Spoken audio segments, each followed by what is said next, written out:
That's right, baby. It's never time to stop talking about the draft. Draft in the books. We feel like we're just starting the conversation. Start our position reviews, and we start by a fascinating wide receiver and cornerback class with lots of takeaways from the Broncos and what they did, starting now.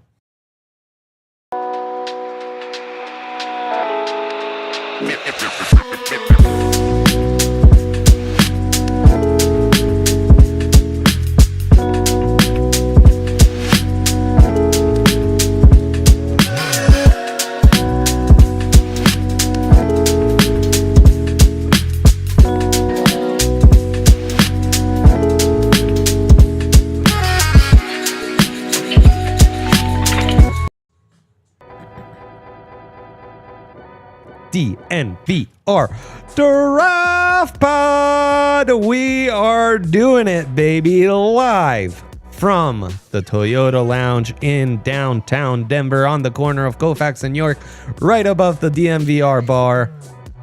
Of course, we are always driven by your Front Range Toyota stores. Toyota, the official vehicle of DNVR. And I'm joined by a true legend. Please. A man who, when times are tough, when you're in need of a friend, I can always count on the legend, the Schwan man. How you doing, dude?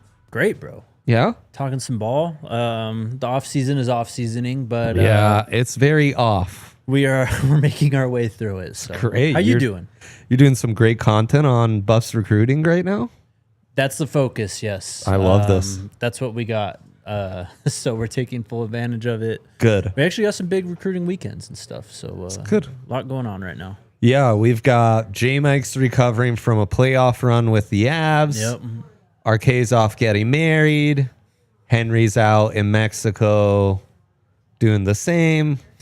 Getting married? Well, congrats, Henry. I mean, that'd actually be epic. It would not be the worst way to go about it, you know? A little Mexico proposal. Yeah. Hey, no pressure, okay? Yeah. He's gonna get some questions after that. We support you no matter what. Timing might be right, you know, I'm just saying. And yeah, I could count on you. Tomorrow, no Zach Stevens in town either, so we're taking over the big Broncos show. Getting the call up to the big leagues. It's pretty amazing. Pretty amazing. We used to dream of days like this, Jake. Literally, yeah. Yeah, exactly. Not that long ago. No. So yeah, we're doing it. And, you know, everyone's moving on. Everyone, like our guy, Fran Duffy, they've already started looking at 2026. Mm-hmm. We're not ready, Jake. Nope. I mean, your job is you've already looked ahead at 2026 plenty. Yeah. You've been talking about 2026 We already talked about while. a way too early 2026 mock draft on the Buff Show. There you go. Yeah, you've been talking about guys who will play this upcoming college football season at nauseum. So, you know, we'll get into that. There's plenty of summertime to start previewing the season that was. But honestly, I think the draft ecosphere is really missing an opportunity when the draft is in, everyone gives their grades and just like, okay, it's done. It's in the books. Cool. Yeah. When really, to me, all the preview stuff we do is a bit hollow if then it's not given the proper context of what did the NFL actually think? Sure. What did the NFL actually do? You know, how did it all play out? And yeah, in the past, we've done our thing. We did what everyone else does, which is the draft grades and recap it like that. Right. And, you know, I just don't think that suits what we do here. Mm-hmm. I really think of once the draft is in, instead of us grading the NFL on their draft, it's really what's the NFL saying about our evaluations coming in. So what we're going to do is we did the position previews leading up. Now we're going to do position reviews, if you will, and look back, see what the actual draft order for each position was, what we thought stood out, common themes, favorite picks, you name it, favorite sleepers. So we're doing wide receivers and corners today. No one I love talking wide receivers and corners and stuff on the back end than you. You've always just stood out to me with your stuff. Yeah, those are my favorite positions. As a former DB yourself? Played wide receiver in high school, but I don't know, like 7-on-7. Like I played so much of that's I think where a lot of that came from, honestly. And then you were breaking that down at SIS too, right? Or you were breaking down all positions. We did everything at SIS. Yeah. Both sides of the ball, all positions, learned them all. But I mean, these were the ones that I focused on because it was the ones I enjoyed the most too. So I remember like the Ole Miss receivers were coming out. That 1 year when I was out there. So I was like, that was my true test. And I remember I was like, AJ Brown's my guy. So I feel really good about that still. But Elijah Moore and AJ Brown. DK and AJ Brown. And right. then the third one who didn't really, I don't think he got drafted, DeMarcus Lodge. Oh, wow. Yeah. What a group. Yeah.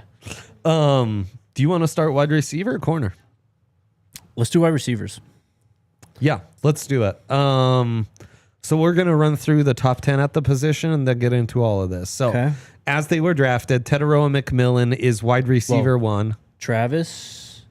Actually, this is where we can finally get into that, right? Like it's always been, what do we think? Right. Versus what does RK think or Hank think and what have you. Now we actually get into it. I get the impression, though I think the door's being left open, that his primary position, Travis Hunter, this is now, will be wide receiver. I 100% agree. And I think it's the right call. It is. Look, like a lot of people always say he's just a more natural corner. Maybe because the instincts allow him to just play ball out there, just do whatever, read whatever's going on and just make quick reactions. But his instincts are crazy. In terms of his true skill set, which is just having those different, like he just moves different. It's literally like how Justin Jefferson and Jerry Jeudy and Devontae Adams, like he's in that tier already in terms of just efficiency and movement, suddenness, quick start ability. He's like that. And I think that that's more featured, obviously, on the offensive side of the ball. When the ball is in your hands, he's able to showcase his route running, his, how he times his routes in terms of tempo and all that too. Like that's where that really shines through the best parts of his game. And that's why I think that the last 2-3 years, since the first time I watched him in that Celebration Bowl, just crazy. I was like, he's a wide receiver. Yep. That's just where he's best. You've been on it from the start for sure. Ball skills too. Yes, of course. Like probably his best trait. He's off the charts as far as ball skills go. Yeah, arguably his best trait. We could do a whole podcast on that. What is his best trait? Is it ball skills? Is it IQ? Also, he has primarily worked at corner, right? Right. Like I think there is, if you were to say which position is there greater margins to grow and develop, it's wide receiver probably. Yeah. And then I think that's also where the still playing both sides of the ball, but maybe being more of a sub package guy makes sense, as, okay, well, put him in on the money down. Right. Where having that established chemistry with your quarterback is less important. Just go out, play some zone defense, let those instincts shine. He's got some inside outside versatility. He'll be just fine and go up and do it. I mean, highest drafted wide receiver, no. Highest drafted cornerback ever. Yeah. But at wide receiver, he's up there as one of the all-timers. Right?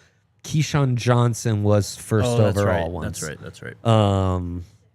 But yeah, I mean, I think after Keyshawn, the next was maybe third overall. That was Megatron, right? Yeah.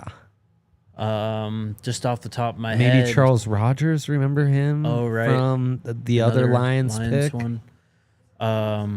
Darius Hayward-Bay was like a top 6 pick, I think. I think Julio was about the same. But in terms of cornerbacks, highest one ever, and we had one go third overall a few years ago in Derek Stingley. Yep, for sure. And Denzel Ward went like 5th, right? I think that's right. I don't think he was a top 3. I think he was 4th ahead of Bradley Chubb. Yeah, who went 5th? Yeah. Yep, Charles Rogers was 2nd. So it's it's quite the rarity. So yeah, congrats to Travis. Really cool to see. I think in the AFC South, he could make some noise. Graduated college today too. Awesome. Did that in 3 years. And that's the other thing too.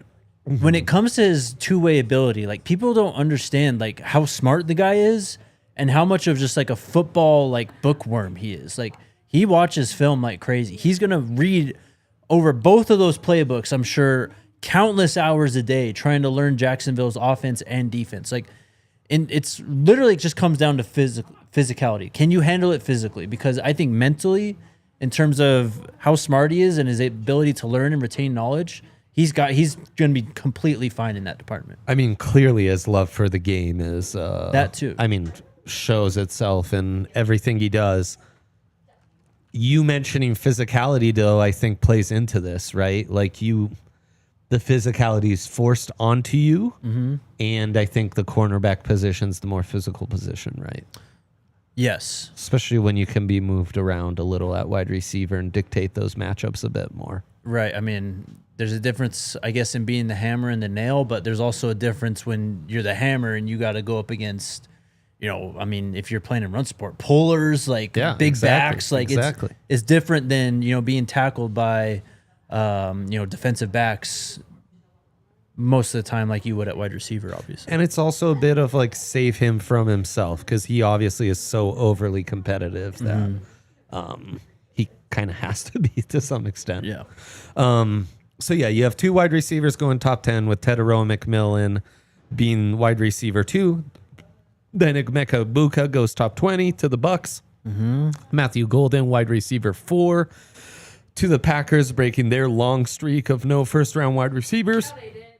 At the top of the second, Jaden Higgins is wide receiver 5 going to the Texans, trying to replicate that Nico Collins mode a little bit. That's literally what they tried to do. Yep. LB3 goes to the Bears, another top 10 pick in the second round. Trey Harris goes to the Chargers at the end of the second with Jack Beck. Then Kyle Williams is a new slot wide receiver for Drake May in New England at the top of the third. Isaac Tesla as the pick immediately after to the Lions, who make that trade up in the third. And then Pat Bryant is wide receiver 10 to the Broncos in the middle third. Top 6 seems pretty as expected. Yeah.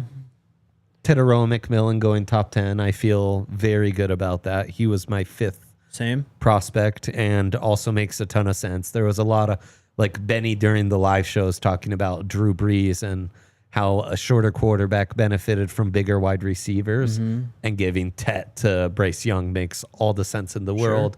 Also complimenting Xavier Legette with Teteroa McMillan's a genius move for the Panthers, because if the S-tier version of T-Mac's projection doesn't work out and he's just a high-end number 2, well, you have the potential size and speed number 1 guy already there. Yeah, and I loved Legette coming out last year. Yes, 100%. He was someone who I thought obviously raw, but just in terms of all the physical traits and the ceiling that is there, it was tremendous for me, especially compared to those receivers in last year's class.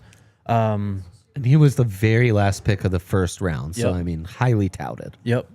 It is kind of, and this is a theme I think I'm finding here, just running through all these, like teams will tell you like what they like in previous years, and they do drift from it, but a lot of times they just want like the familiar like flavor type of player that they're already used to. And that's, I think, what they kind of tried to do here. I mean, a bigger target, obviously. Yeah. Maybe not as fast, of course, as Xavier Legette. Maybe the run after the catch isn't as explosive as Legette, but like Legette's like pretty rare in that. As you said, though, it's getting the bigger receivers for a quarterback who is going to be criticized for his size, but can also, let it fly and just let the big guys go get it.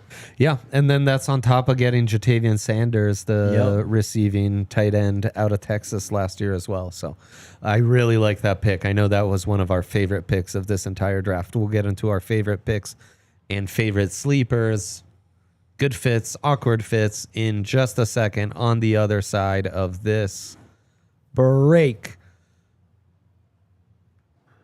Where first, I want to give a shout out to our dear friends at UC Health. DNVR Broncos is brought to you by UC Health, the preferred partner of athletes in Colorado. For inspiring health stories, go to uchealth.org for more info. UC Health, live extraordinary. And also a shout out to our friends at Toyota, of course, our studio sponsor. I bet Ryan's really missing his Toyota about now. He's having in withdrawals. Mexico. Yep.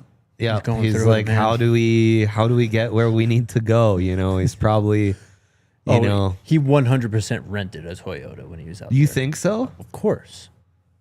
Yeah, he probably He would. can't leave it. He probably, see, I would take like the $5 a day like Fiat or something, you know, teach myself stick in the parking lot to make it all happen. Ryan would skimp on a little extra for the Toyota. It's true.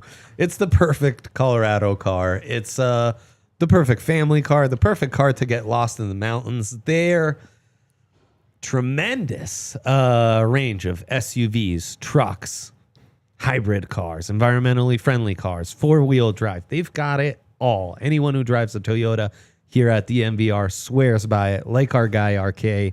And yeah, they've just got so many options, not to mention also a tremendous partner to work with. So visit your Front Range Toyota stores at a location near you. AutoNation Toyota, Arapahoe and Centennial, Corwin Toyota in Boulder, Groove Toyota in Littleton, Mountain States Toyota in Denver, Stevenson Toyota East in Aurora, and Stevenson Toyota West in Lakewood. Toyota, the official automotive partner of the NFL and the official vehicle of the DNVR. Toyota, let's go places, baby. What up, Broncos Tube and Chris? Shout out chat. Yeah, shout out Toyota chat. I can't. Yeah, my eyes aren't what they used to be, so I'm just punting on saying your name there, but that's okay. Yeah, and I think back to this wide receiver class, I think part of the exercise is how are you mitigating risk? How are you hedging your bets? How are you allowing these guys to have more scenarios to pan out? Mm-hmm. And I think the Carolina scenario gives Tet a few more openings, right? Definitely. I mean, he's coming. It's kind of a double-edged sword, right? Like that comes with expectations too. Mm-hmm. Especially when it's in the top 10. But I mean, this is let Tet like be who he is, which was a dominant wide receiver one at Arizona the last 3 years. Like if you brought him in, I don't know, give me a good receiver, a top wide receiver in the NFL. Like, I mean, if he's coming in across Justin Jefferson, I don't know if you truly get the most out of Tet that Carolina could potentially get out of him with this opportunities in now. Yeah, for sure. Well, did that make you weary of the Emeka Egbuka pick in Tampa? Because that is a crowded wide receiver room now. I love the player. Absolutely. Love the player. He was, I think, 3 for me after Travis and T-Mac. Yeah, same. Absolutely love the player, but yeah, could not have been a more weird fit, I think, for him. But I mean, could be an offense where he could really put up numbers. Sure, but this is a team they've invested a lot in this position. A lot. I mean, not just Chris Godwin and Mike Evans. When everyone, last year, everyone was like, oh, Chris Godwin's, it's like a guarantee he's gone. Like, this is his last year in Tampa. Like, everyone took that for a fact, basically. They end up re-signing him, breaking the bank for him. They draft Jalen McMillan in the 3rd round last year, too. They have Sterling Shepard there as well, who has always, in my opinion, been, one of the best, 3 or 4, wide receiver 3s or 4s in the league. Yeah. Like, he can really make it work in that position. And then they draft Broncos country's guy in Tez Johnson. They had my guy Will Shepard on top of Emeka Egbuka. It's a lot of options in the slot. Are they going to be like Colorado this season? Run out in 10 personnel just all the time? Right, and you've got those 2 backs, Rachaad White and Bucky Irving too. So yeah, you wonder, will Egbuka find space? Mm-hmm. And how long will it take for him to carve out? Because this offense could be perfect for him, but it's a crowded room right now. I mean, maybe it's more like the Broncos pick with Barron, which, coincidentally enough, comes 2 picks together, 19 and 20 in the draft, where he's probably just so high on their board where they were like, he's just the top-rated player. Yep. And, I mean, Mike Evans is getting up there, I guess, and, Chris Godwin has had his injuries. And coming back from an injury is huge, yeah. But he kind of fits in to his spot in the slot, too. Like, it's a natural fit for him there. 100%. Well, and if you're looking at themes, Igbuka at 19, Trey Harris at 23, Jack Beck at 26, and Pat Bryant. Those picks were in the second round, and then Pat Bryant at 10th in the third round. Mm-hmm. Those are all kind of the higher floor guys, maybe. Yeah. Trey Harris it's weird saying that because he goes injured second half of the season. He comes from that wacky offense, but like he's got the size. I think he's a good route runner. Older wide receiver, he ran a 4.6. Yeah. Like him and Pat Bryant's RAS are similar, but and those were all kind of guys we were looking at for Denver. Mm-hmm. That kind of made sense for Sean Payton. Beck, Trey Harris. Anytime we talk wide receiver, and it was like, well, if you can't get Tet, and you're looking at the next tier, may I interest you in Trey Harris? Or Torrey Horton potentially, and obviously Igbuka made a lot of sense depending on how you looked at it. So it kind of seemed like there was a theme there, and there's also a bit of I think the slot wide receiver keeps on being fairly valued. It is, and that's where Tet also fits well in Carolina. Sure. Tampa doubles up on that. LB3 has slot versatility. Jack Beck's a big slot. Kyle Williams is a slot wide receiver. There's a lot of pure slots going here. That's how Sean Payton made his money for so long in New Orleans, right? Getting Jimmy Graham, Michael Thomas, his best players in the slot. The big Reggie slot Bush, wide receiver. Yep. Just the Joker, literally. That's this is where this entire offseason conversation generates from. Getting those guys who can be a playmaker in the middle of the field, it just makes things easier for your quarterback. Well, and it's one of the great counters to all these sub packages is, okay, hit them with some size in the slot. What you can do is you've got a bigger blocker who can really help bring back the numerical advantage for your run front by having that extra big blocker on a smaller nickel defender, for example. And then it allows you to kind of pick those matchups, not just run at them, but hit them in the passing game with some size at a bigger target. Yeah, 11 personnel is just the standard now. It has been for a while, but we've gone far, far away from the 12 and 21 personnel standard, starting 100%. sets. Slot wide receiver is the starter. For sure. Been that way for a few years, too. And the bigger slot wideouts has been a theme for me, breaking down these wide receivers all season. Justin Jefferson, Cooper Kupp, Puka Nacua, they all seem for the most part, I think those guys, their margins go up. Yeah. And coming in, those weren't perceived as super sexy, high upside. Oh my gosh, they have such margins of growth picks. Sure. No, and I think the NFL is kind of on that a little faster than the media is. Of course they've shown it in the draft too. That's with Justin Jefferson, where he primarily worked at LSU. That's all A.J. Brown did at Ole Miss. And people use that to discount him when he was coming out. Oh, he's just a slot merchant. He just works out of there. But the way I see it, or the way I saw it then, and the way I think college teams see it, is what we just talked about because of what a good slot can do in terms of just opening everything up. Why not just put your best receiver, your best player in the slot? And that's what a lot of these colleges have started doing. And the NFL's, catching on, drafting these guys, but they're starting to play all these guys there. Right. Yeah. Oh no, moving him to the other part of the formation so he doesn't have to line up against the number 2 cornerback. Even better, put him in the slot. Well, and this is, we're kind of getting in the weeds here, but this is why Sean McVay, I think, was so good in terms of making Cooper Kupp and Puka Nacua. Robert Woods was great when he was there. And it's not just the slot too, but it's these tight formations where you can change the splits, where you can make it so that linebackers and bigger safeties, if that's your concern of the slots going against, if they can handle the physicality, you condense them so that you can give them some space to work with too. The tight formations are key. And I think that's another area where a guy like Pat Bryant in Denver is going to fit really well. Is there a favorite fit from this group for you? And then, honestly, after the third, it kind of gets crazy with the wide receiver selections. Yeah. It's 3 consecutive workout warriors. I cannot believe Arian Smith is a top 120 pick. I know. In this draft. I mean, it's just sometimes the draft just, as a college football watcher, just offends me. We had a sequence at the end of the 5th where it was nothing but Colorado, the state of Colorado wide receivers with Torrey Horton going at the end of the 5th, and then LeJohntay and Jimmy Horn going at the end of the 6th.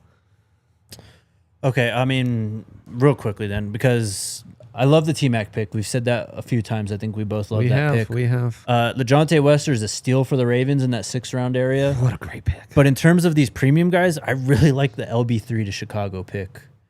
I really think that in terms of what DJ Moore does well, I mean, that's the comp for him too. And that's another kind of trend. I mean, what I said off the top here, like these teams, they show you who they like, what type of players they like. And they kind of copy it sometimes. The Texans did it with Higgins. Feels very Cortland Sutton-y. Maybe that's by design. Exactly. That LB3 with DJ Moore, Jaden Higgins with Nico Collins, Egbuka just fitting in the slot, like just being a slot receiver for Tampa, like all those things. Godwin's a great, I mean, you just, the Raiders having Brock Bowers as their big white slot being like, hey, Jack Betch, come on up. We've got room for you too, buddy. But on LB3, I just think that really fits what Caleb does well, that like kind of quick game, RPO game, get the ball to athletes in space. That's obviously why DJ has made so many plays, and scramble drill type stuff too. Like you want rat guys in those situations, which is obviously where Caleb really thrives. So I thought that pick was great. I think Ty Felton, really it's only him and Savion Williams that I'm like, I guess Jalen Royals too. Those 3 guys that were drafted after Pat Bryant, then I'm like, huh. Now Savion, I understand, like he's just not a safe pick. He's a giveth and taketh kind of guy. You know, people watching the Nuggets this postseason. He's your Russell Westbrook. He's a we talk about there's boomer bust guys, then there's boomer bust guys on a play-to-play basis. Yeah. No, you really need to have a plan for him. That's Savion Williams for everywhere he lines up on every play. No doubt. And I mean, some of the drops are really bad, but he could have been a joker, you know? So, like, that was the appeal. Ty Felton, though, at Maryland, I honestly, I was surprised he ran a low 4.4. I thought he'd run in the 4.3s. Maybe even 4.2s. And so he goes just in a more normal top 100 pick instead of maybe getting elevated. He joins a Minnesota offense that has really done a nice job of developing their quarterback, their wide receivers. Now, it's going to be essentially a rookie quarterback. Yeah. So how's that going to impact him? But with a guy like Jefferson and Addison, who are kind of more astute route runners and guys who can find their spaces in zones and get open over the middle of the field, you get a burner on the outside to kind of complement them. I think Ty Felton's in a really, really nice spot. And I just hate those 3 picks going after just workout warriors. Chimere DK from Florida, fine. Of the workout warriors, he probably makes the most sense, but Tennessee, what are you doing? I hate Tennessee's draft so much. Also, I was watching some Noel Williams, the Cal corner. Yeah. And I saw the worst Cam Ward across the body interception. Bro. That you will... Cam, what were you guys smoking on the Cam Ward analysis? He needs to be thanking Shador every single day until he actually has to play on the football field, because a lot of his flaws were very glossed over in preference for talking about Shador's flaws. Come September, I want written apologies from people. Receipt Street's going to be rolling this year, bro. It's just crazy. I mean, Dante Thornton Jr., the Tennessee burner, at least he's got size and is a burner. Yeah. Him going to the Raiders, like, I don't know, like an homage to Al Davis. What are they doing with that too? Like, figure out an identity.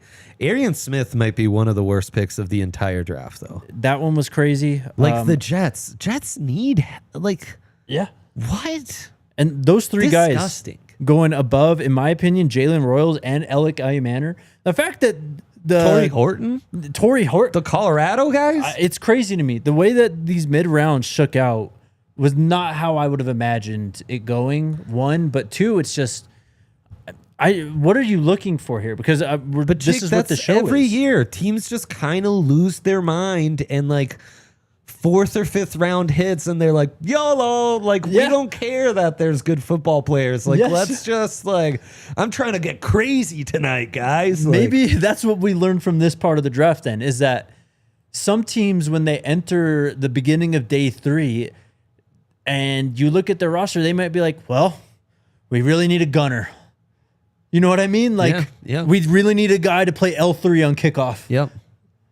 Like, let's go get one of these big wide receivers who can run fast type of thing. Yeah. It's like all-time bad roster management. So, I don't know.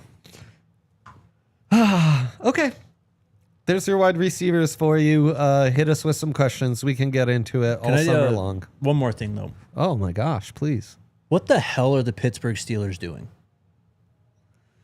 Especially at wide receiver. Yeah, I mean, they got rid of George Pickens, so maybe that's good. And I mean, what they're really doing, Jake, is loading up on picks to go get a quarterback next season. That would make more sense. Right, because they have, 5 top 100 picks now? I think so. And Mason Rudolph playing quarterback.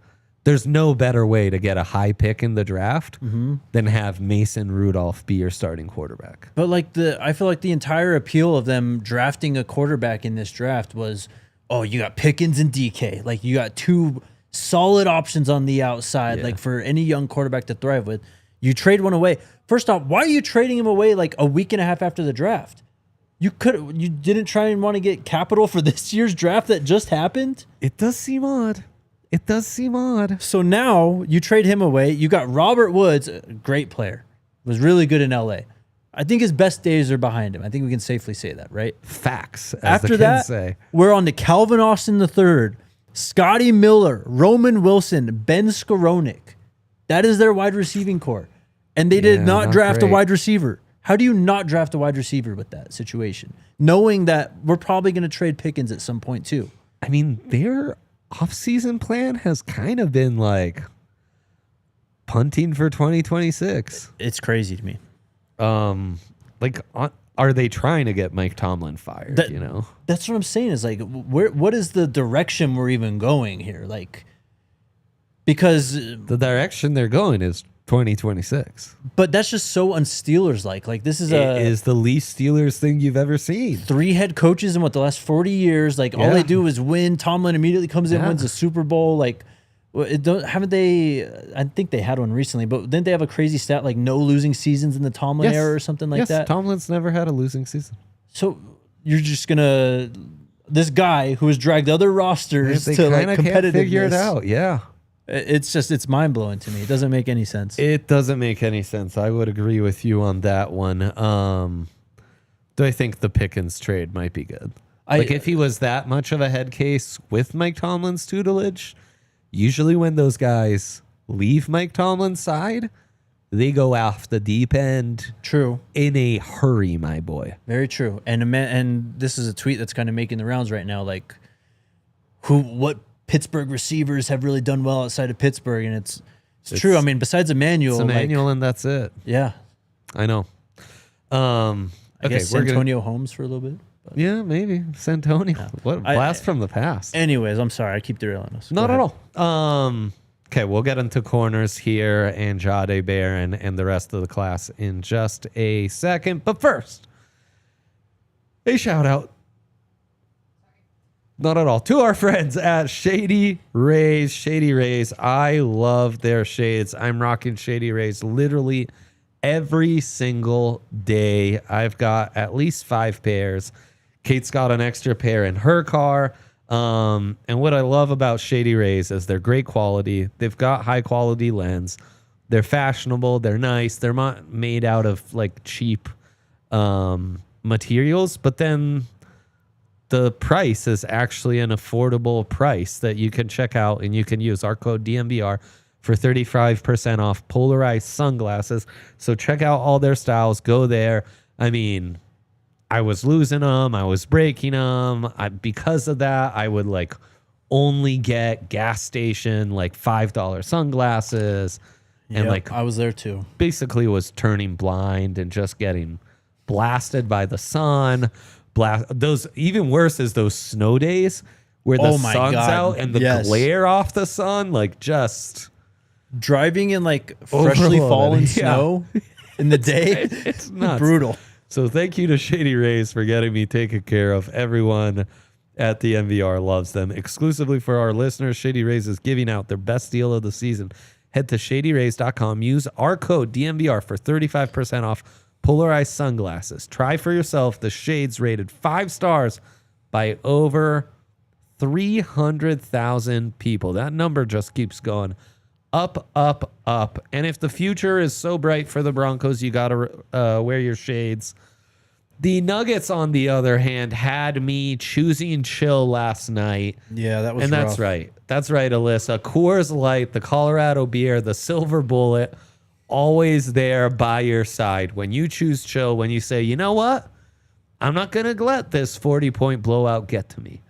I'm just going to sit back, have the game on in the background, because I can't turn it. I can never. Sure. You know, it doesn't matter. The backups are in. I do have to watch until the very last minute. Zach was bringing up the 70-20 Dolphins game. Oh, why? Why did you bring that up?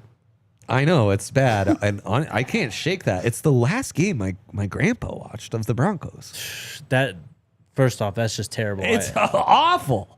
Second, I don't know what it is when the Broncos go to Miami, though, because there was one in, 2018, 2019? Yeah, that's bad. That was brutal as well. So our sports teams, they do that to us. They force us to choose chill.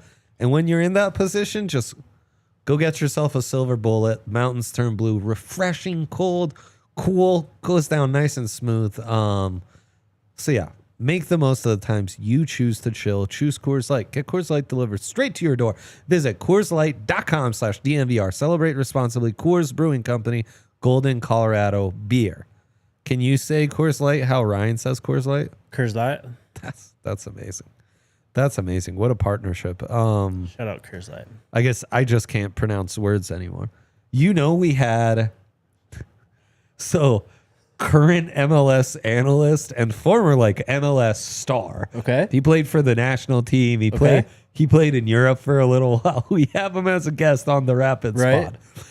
His name is, I thought, Sasha Kleinstein. Oh no, Dre. Oh and no, bro. I've literally watched the guy play for a solid 10 years of my life. This was one where I was like, nah, I got this. I don't need to look it up. Bro, and I gave him a great intro, really buttered him up. I told him, they have a recap show every week. Yeah. And it's actually a good recap show because it's just highlights. Yeah. It's people talking ball and watching highlights. So fantastic. I was like, in a media environment where all we want to do is yell and Beatty headlines, you're actually part of this great show that's actually good for sports. And the first thing he says to me is congratulations to you. I don't think I've heard someone butcher my last name like that for a good 10 years. You had me on the first word too. I was like, you nailed it. Let's go. Oh no. So honestly, between that and the draft broadcast, I'm a little gun shy right now. I'm having a hard time sending it. I learned this on the names. Bucks pod. You just gotta full send it, bro. You do. You really do. We're gonna just sit here and laugh and stutter for 30 seconds. And on air, I laughed about it. I was like, oh yeah, it was a big joke during draft season. Do you remember Zachary Carter, the Florida edge rusher, who then gets drafted only for us to find out his name's just Zachary Carter?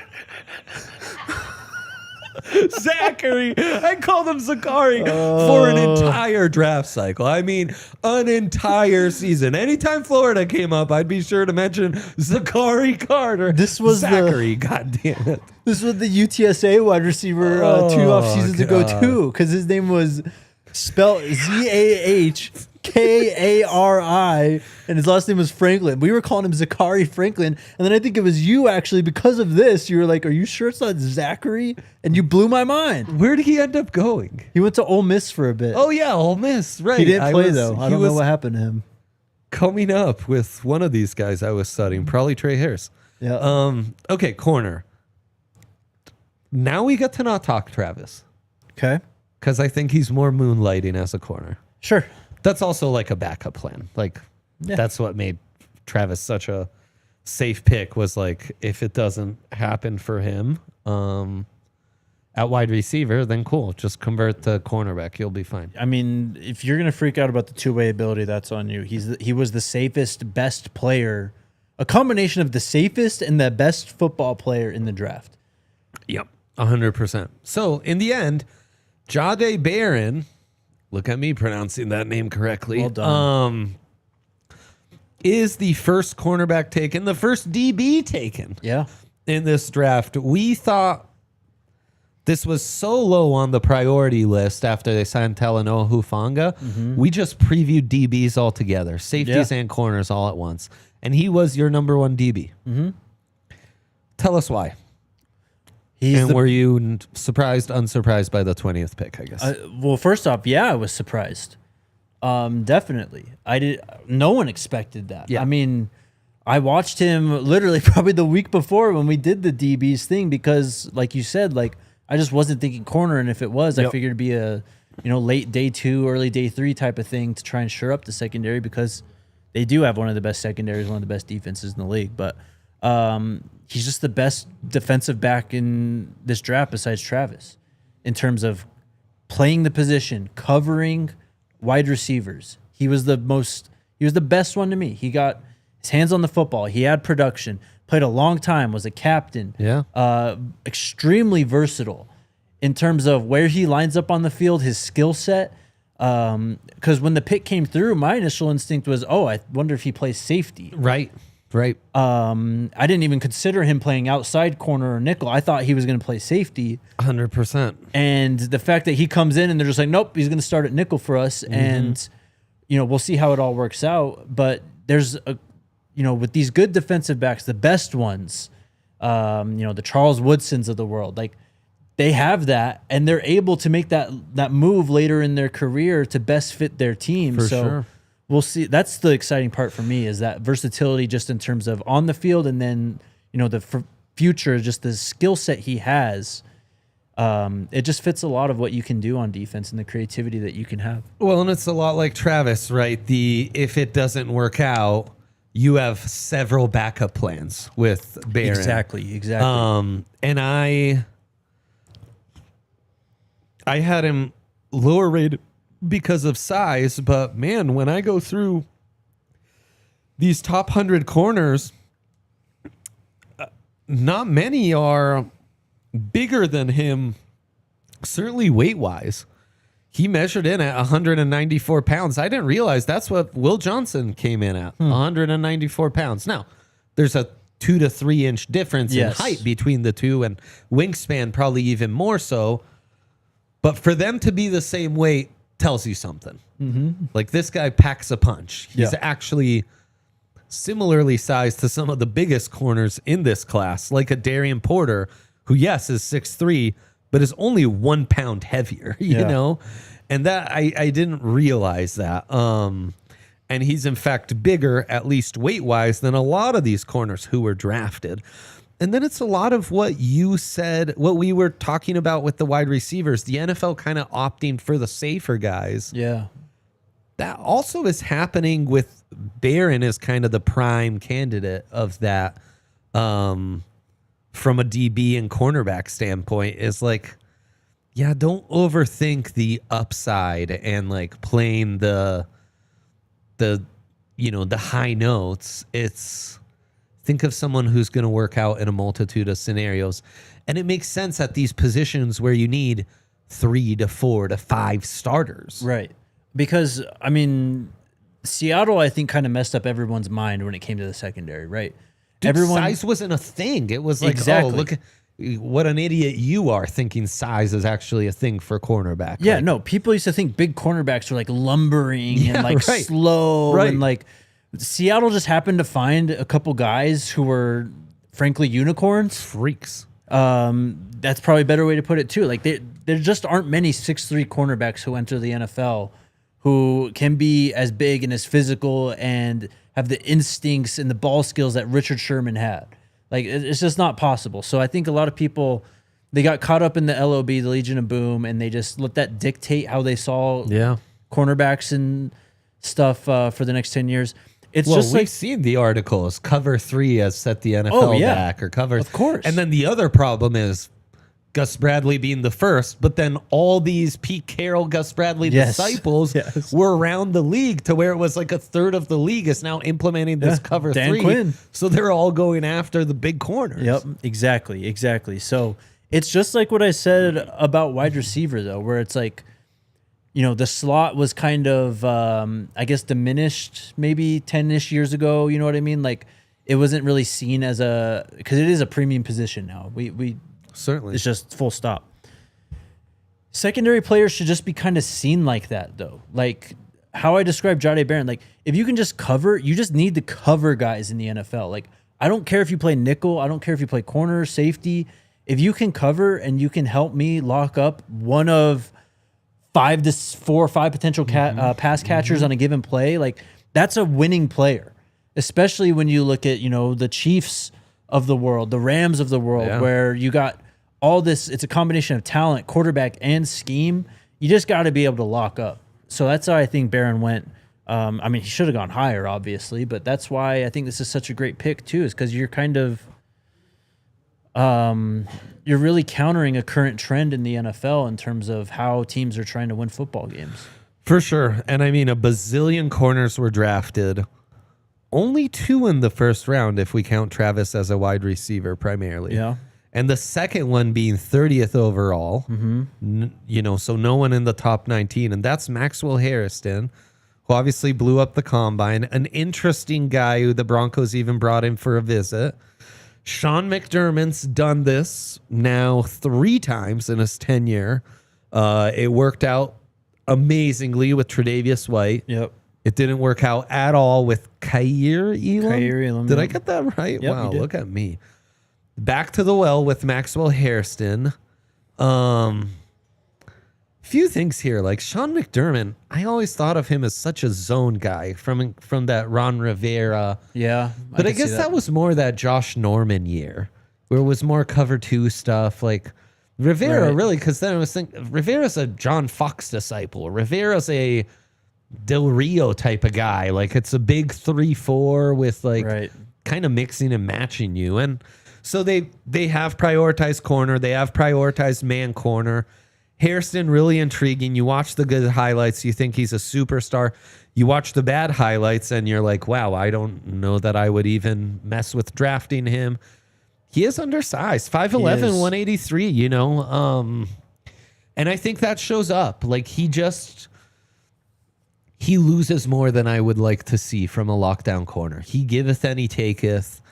And sometimes you need that in a man corner. Like you just need a guy who's going to be unfazed that he gave up 20 yards. It's going to come back the next play and flip the game with a pick 6. You know, I think he tied the record for pick 6s in SEC history. So, but with the wealth of cornerback, that's a pick where the next 6 guys drafted after him, I think I could argue I like as much or more. Oh, absolutely. So I mean, they're really calling their shot on that, and yeah, I wonder. I think so.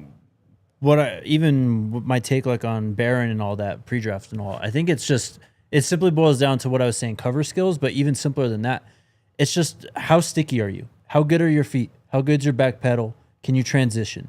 If you can do those 4 things, you're going to be pretty locked down, or you're going to be able to stay in phase at least, right? And put yourself in positions to make plays on the ball. I think that's why these guys went where they were, because it's the movement skills with them. It's, you know, you can criticize the size on both of them, I think too.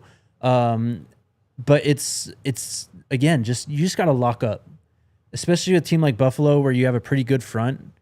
You have a great cornerback in Tre'Davious White. You just got to keep locking guys up. Yeah.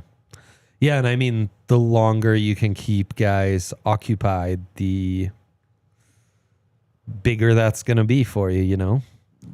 I mean, and exactly. They're doing like the no-fly zone, or the 2015 no-fly zone thing. They have such a good front. If you can just cover in the back end, man, I mean, you're going to get sacks, negative plays. TFL is just in abundance because there's nowhere to go with the ball. Like, or Josh Allen's just, or whoever they're playing against is just going to have to take off. Yeah, exactly.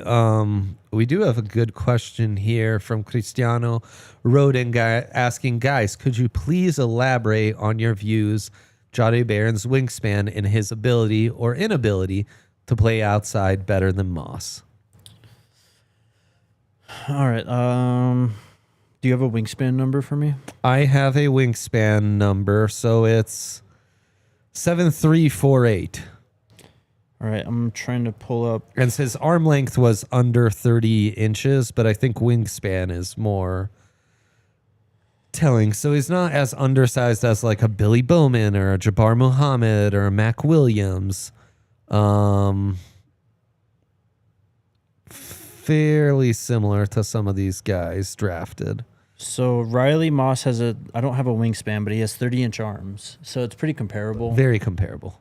He's obviously taller, though. Yeah. He came into the combine listed at 6'1", Jahdae at 5'11".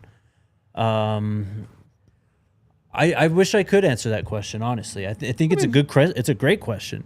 It's a factor, certainly. I think the hands, the ball skills, his ability to play outside corner this season against high-level competition, Ohio State, Georgia twice, you name it. I think all, Oklahoma. Mm-hmm.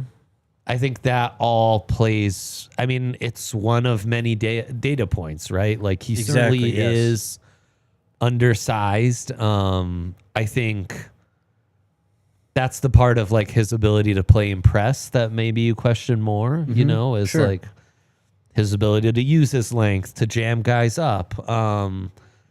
And yeah, having, those extra margins. You also look at vertical, right? Like that's where Harrison did outperform Barron and maybe has a little more natural man ability because when the ball is up in the air, he's got that vert to make up for it. But Barron still had pretty good vert and broad, But Riley was quite a decent margin better in both of them too. Yeah. So maybe that's, I think Riley obviously is the more natural outside corner because of his size. Right. But also in watching Barron, I'm certainly more convinced in his ability to play outside than I was coming into it. And it's like I've said with guys like Denzel Ward, like he wouldn't be the first or the last Brent Grimes outside cornerback in the NFL who the NFL's gambling on, who maybe doesn't have elite size and length. Yep. Yeah, I mean, it's a good question. I think with Barron though, you have the luxury of being able to play him outside. I don't think that means that you have to play him outside though. Nope. I think most of his value is middle of the field, and yes, exactly. That having the versatility to play against a variety of wide receivers, tight ends, running backs, you name it. I think that's where this Barron and his instincts. I mean, the Barron discussion about him playing outside kind of, I don't know, loses a little bit of context and gets into too much projecting, in my opinion, because they see that he can do that. And, outside corner is a very valuable position. We know that because of big Pat, time, right? Big time.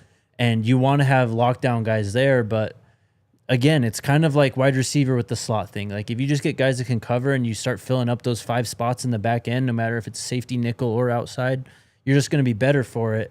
And if Riley is just better fitted to play outside, I mean, why would you? You're just better off having Barron in the slot or at safety doing his thing with Riley on the outside for now, as opposed to, trying to project him to outside. And then while you do have a good player and Jaquan's still there, like I don't know if that's the best combination of what you're doing with your roster at this point. So. I think the nice thing about Barron is that he can do that. He can moonlight for 20 snaps. Yeah, he as can. an outside corner for you. It doesn't mean he has to do that full time, though. Yes. 100%. In fact, I would suggest he not. Now, there are also smaller wide receivers, like his arm length, almost identical to Ladd McConkey's arm length, for example, you know? So you can kind of pick and choose your matchups as well and give him the guys who the undersized thing is going to be less efficient. So Harrison's maybe the one pick that stands out to me. The rest of the top 11 cornerbacks taken kind of makes sense. You look at the combine production, the on-ball production, just the protagonist who we were watching throughout the college football season and even the draft process, where guys like Azari Thomas from Florida State or Darian Porter had their moments at the Senior Bowl. You called Will Johnson's fall and the real concerns with injuries. And then after that tier, which probably ends at about Noel Williams, the Cal corner who you liked a lot going to the Chiefs. Yeah. It's a lot of undersized workout warriors. Zay Frazier from UTSA, late fifth for the Bears, seems like a really good pick for a 6'3" corner who was one of the interception leaders in the country and then had a really impressive 4.3 40. Denzel Burke went in the 5th round. Yep. Lots of the Ohio State guys. Do you have a favorite sleeper, a favorite fit? Someone like that to go to? The Cowboys getting Siobhan Revell in the 3rd round is insane value. You have Diggs there. You have the Brand. And now you have Siobhan Revell. I really like that top 3. Of course, you know, the injury stuff with Revell is going to play a factor, but you know, we talked about him early in the season last year. It was we may not have gotten out of September yet, and we were talking about him on this show. Yeah, we were like 3 weeks in. Unfortunate injury, of course, but it seems like he's recovering well, and that was just a little bit puzzling to me that he fell that far, even if it is an ACL. Like, I get it, but it's kind of a big theme of this draft, though, man. Teams did not mess with any red flags. Yeah. Like, so I definitely notice it with the Broncos. Like, they just didn't mess with stuff at all. But it's really like the injuries really dropped guys, maybe more so than they would in typical years. Maybe more so than they would in typical years where like the top of the draft was a little ho-hum, you know? Right. So we'll see. And then, I mean, like you pointed out, going into the season, it's also Revell hasn't played a ton. Yes. And there's not a ton of tape against high-end competition. Sure. But boy, for a guy his size, he is smooth. In terms of favorite fits, though, I wholeheartedly believe the Broncos have the best fit in terms of drafting a DB in this draft. Situation-wise, scheme-wise, versatility-wise, we just went on 15 minutes about, but I mean, secondary is kind of becoming an identity thing for the Broncos. It has been the last 10, 15 years. Yep. This is kind of like a legacy pick to keep that going. And I don't know, I just love that as a fan, and I love the player a lot too. So while it was 100%. unexpected and maybe a bit shocking, it's a great fit and pick. Yeah, for sure. I mean, I thought Darian Porter going to Pete Carroll seems like a really good fit. You know, he is that cover 3 big corner we're talking about. I think, honestly, though, Trey Amos being able to join a Dan Quinn defense out there in Washington. He's a good player. And the value of getting a late second out of a guy who, you know, to me, you were splitting hairs between him and Maxwell Hairston, who went late first. I would have taken Trey over him. So, yeah, I think that's a really, really nice fit. Cristiano pointing out that, you know, no Oklahoma wide receivers drafted, and Igbuka, the only Ohio State wide receiver drafted this year. Yeah, obviously Ohio State, though, has 2 of the top receivers in next year's class, right? I mean, yeah, he's a 3-year starter at Texas. There's plenty of tape against high-end wideouts on the outside. And, I mean, length I don't think is much of the issue when you watch his tape, right? Like it's more when he's getting beat because it's more calculated, because he's letting guys inside him. He's letting guys win leverage. Should I have gone to OT? We have gone to OT. Okay, then we'll go to OT. Catch us on thednvr.com as we finish up this conversation. I lost my train of thought. We were talking Texas DB. Yeah, no. When Barron loses, though, it's not so much length, right? It's just that he's letting guys inside him. He's playing it safe, right? He's winning the leverage battle and accepting that he can let a guy get in front of him because he's got the leverage over the top to handle that. So I think it's kind of like maybe pick your spots, be a little more aggressive. And then the other question with Barron as an outside corner was he's always used in off coverage. He's not used in press or like pure man much. So just seeing him more in there, seeing can he do it. A couple times I have seen him in press, though. Boy, he's smooth. He's fast. He's Hank's so well film room connected. has some great clips of him in man coverage outside, and He's he really just looks the part. So well connected in terms of lower body to upper body, body mechanics, in and out of transitions. That again, that's why I had him as one of my favorite. Like he just moves that so easy and effortlessly. Yeah, and slot versatility seemed to be a bit of a theme with this cornerback group too, you know, especially later on. Like the guys who are kind of sneaking in at the end of the top 100, they all have inside-outside versatility. I mean, Justin Wale from Minnesota, He's a Jacob good Parrish. Player. Yeah, he is. Caleb Bransaw from Tulane, Jalen Smith from USC, Upton Stout from Western Kentucky. All these guys who went in the third all have that to their games. And then, the outside guys, more highly touted, all went before that. And just Jahdae Barron. I was really surprised to see that, weight-wise, he's as big as Benjamin Morrison and Will Johnson and bigger than Maxwell Hairston and guys like that. So, because that, it's funny, your perception when you watch them on the field can be so different from then what the actual data point is on a sheet of paper. Yep. Always is. Yep, for sure. So that was a blast. Got into some really good stuff on that. Great work from you, Jakester. Thank you so much to Alyssa Marie for producing the show. And until next week when we'll do this all over again with Big Hank back in town. Maybe Scotty will join us from the Buffs beat. We'd love that. We'll drag him on here. Until then, have a great weekend, and we'll see you next time. Bye.